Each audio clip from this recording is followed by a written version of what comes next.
All right. Today is lecture 9, continuation of the lecture on the control volumes. And I have good news for you. It is much less theoretical. We are going to describe nozzles, diffusers, turbines, and pumps. So let's start with nozzles. So what are nozzles? Nozzles are essentially pieces of duct that have a cross-sectional area at the inlet that's different from the cross-sectional area at the outlet.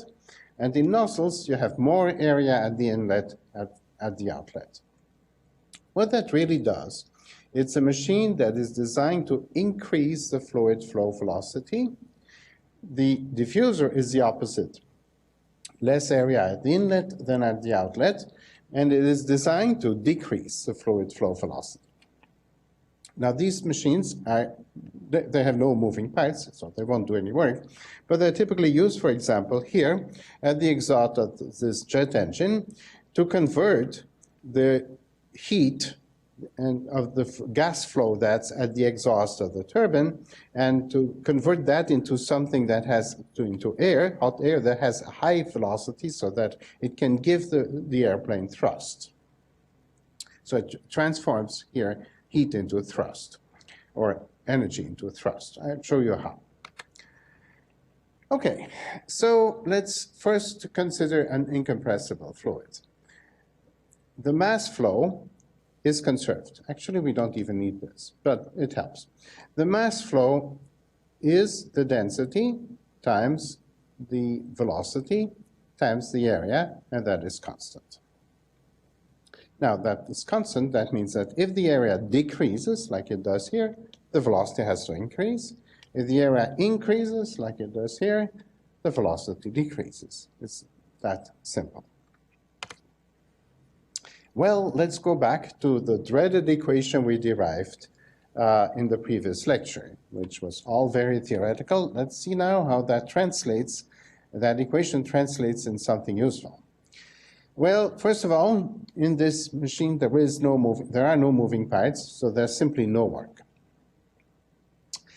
So that means now that the heat flow rate is the change in enthalpy plus the change in kinetic energy and eventually the change in potential energy. But, you know, these things are mostly horizontally mounted, and in any case, the gas that's in there doesn't weigh all that much, so we should really not consider the potential energy as important. Now, if you do everything right, and if there are no heat losses to your machine, in other words, if there's no heat that's lost outside the machine, then this is also zero. And we can write, that's what I write here, and we can write the energy conservation equation as zero is the change in enthalpy plus the change in kinetic energy. So that simply means that the kinetic energy at the exit is the kinetic energy at the entrance minus the change in enthalpy. So this tells you that a nozzle is a device that converts this enthalpy change into kinetic energy. And a diffuser is the opposite. It takes something that takes kinetic energy and that transforms it into enthalpy. That's what these things really do. Now, if we look this in the incompressible fluid, so let's do this in water. The previous one works as well in water as in air. And we have the same equation. Now we are going to use Cp and Cv. Cp is equals to Cv in a liquid, for example. And so that means then that you can write dH per dt is du per dt plus p, d specific volume per dt. So h of T and P is u plus PV. This was this equation that I wrote before that I said you wouldn't have to use all that often. Well, we use it here. And that means that h is CVT, this is the internal energy, plus PV. Now, this is an incompressible fluid, so V doesn't change. So if the transformation, so I put that into H here, if the transformation is kept isothermal, so there's no heat, then that means that if the enthalpy changes, that means that the pressure has to change, because V doesn't change. If this changes, it has to be P that changes. So that means if I take a nozzle or a diffuser. So I go here, for example, from something that has a high cross-section to something that has a low cross-section. So this would in fact be a nozzle. I will have a low flow velocity here, I will have a higher flow velocity there, and I will have a pressure difference. There's more pressure here than there. That all flows from this equation. That is something you will later learn as being Bernoulli equations in fluid dynamics. But basically it tells you that you can use a nozzle and that you can use the pressure difference across a nozzle to know the flow rates. So this is all in this equation. Let's move on to a next machine, which is the turbine. So what is a turbine? A turbine is a system where you take a gas that flows with a high enthalpy, and you send it over this series of blades and vanes, and I'll explain to you a little bit how that is, and that gas will transfer work to this system of blades and vanes. It's used, for example, this is a steam turbine where you have a high-pressure steam that comes in here. The high-pressure steam expands and drives the blades and the vanes. In a gas turbine, there's hot air that comes from the combustion chamber and goes over blades and vanes in the turbine, which drives the turbine. So if you look inside the thing, what you have are blades. This is the moving part. This is on the rotor. These are blades. These blades are shaped a little bit like airfoils. They push the air down. Well, in this particular case, it's a pump.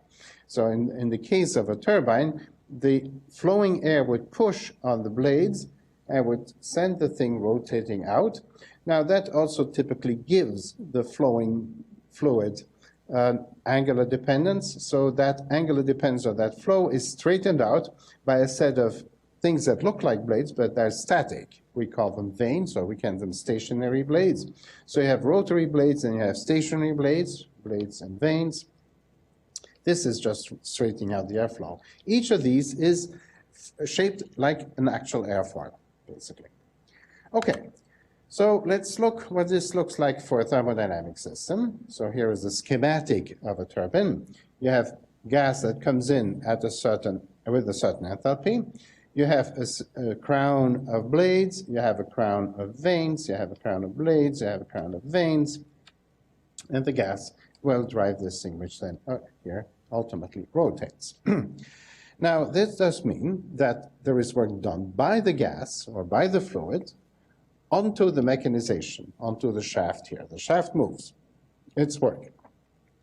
Also, the mass that goes in comes out. So the mass flow rate is conserved. So we have m dot is a constant.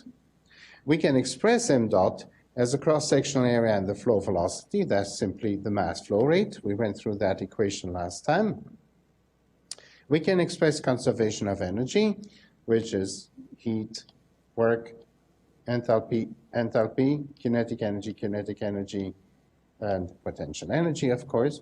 Now let's assume for a minute that these are not that important, because it's the loss of the kinetic energy and the potential energy of the gas. The gas doesn't weigh all that much, so this isn't really all that much. So what we really have is the heat minus work is the mass flow rate times the difference in enthalpy between entrance and exit. Well, if the turbine doesn't lose too much heat, that means that what you do here is you convert this enthalpy into work. That is the function of your turbine. You convert heat, you convert enthalpy directly into work. Let's do the opposite. Let's now look at, if you want, anti-turbines, which are compressors, blowers, and pumps, where we're going to use mechanical energy to drive a flow of gas. There's several mechanizations to these pumps, and I just show a few examples here. You can have a piston in and out.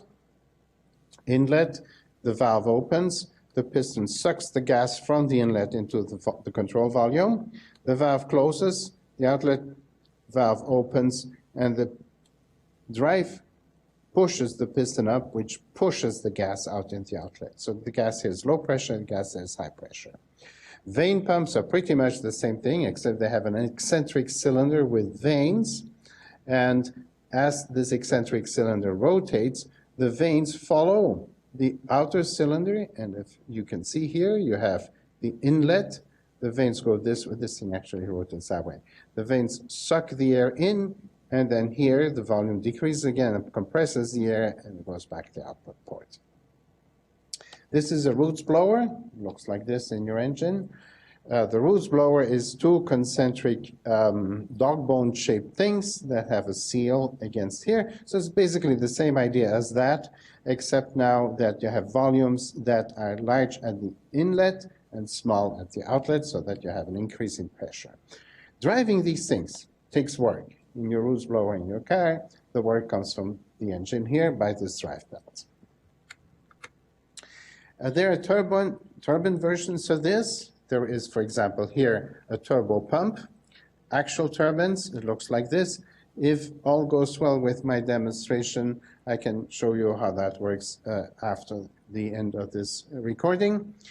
So these are actual flow rates because the axis of rotation is parallel to the flow of the fluid that you're going to be compressing. So this is a compressor. That's a low pressure side, that's a high pressure side.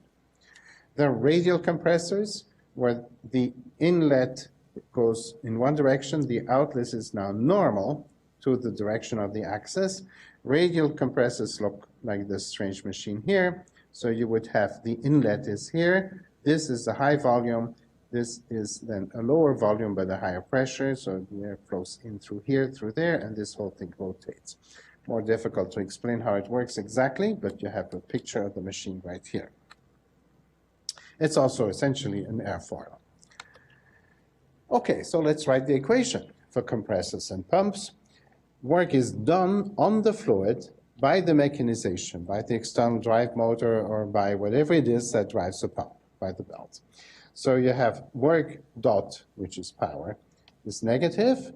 The mass flow rate is conserved. So we write the conservation of energy here.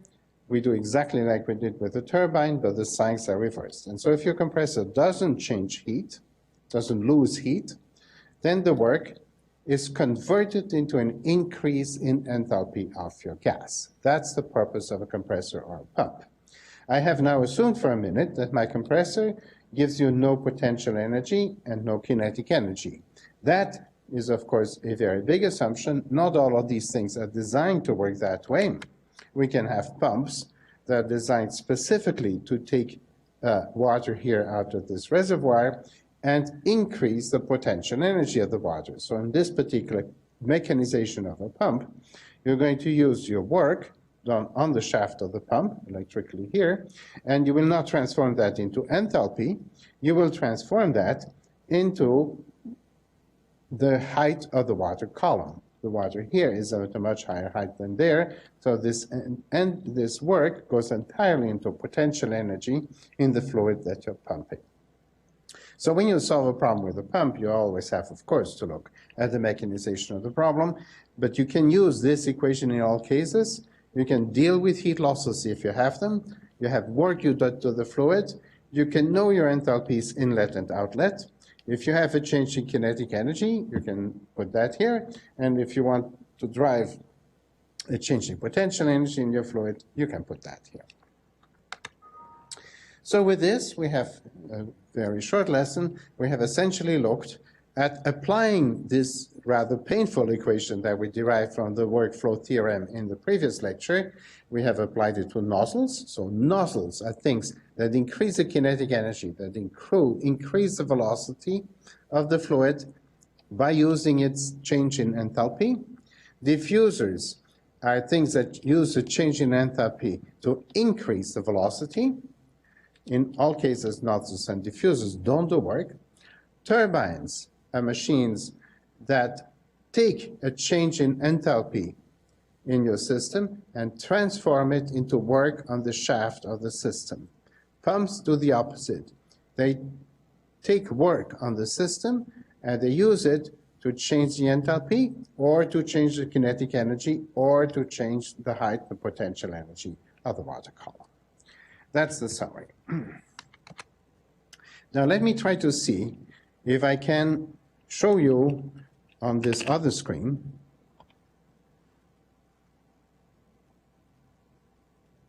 how a little turbine works.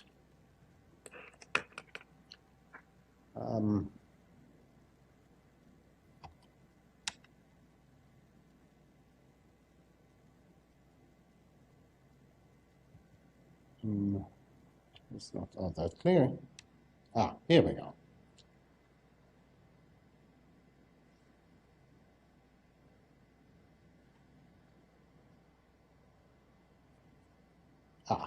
Well, this system takes a while to set up, and now it's gone away.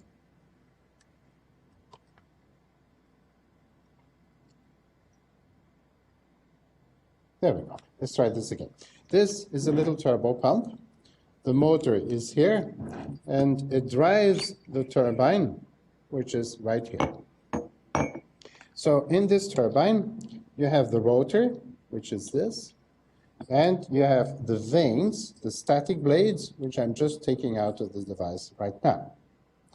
So if you look at the rotor, you have these various little blades that are shaped like little airfoils. So the work from the motor rotates this goes in, was holding it static, goes in this direction, that impels kinetic energy every time on the gas, which drives it backwards at a certain angle, and then the gas hits the vanes, so hits the static blades that are here, so that the flow gets straightened back out, and then the next ring of blades can take the kinetic energy again, put it to the gas, and then the thing gets straightened again by the next row of vanes and blades and vanes and blades and vanes. These are the stages of the conveyance. That is the end of this lecture. Thank you.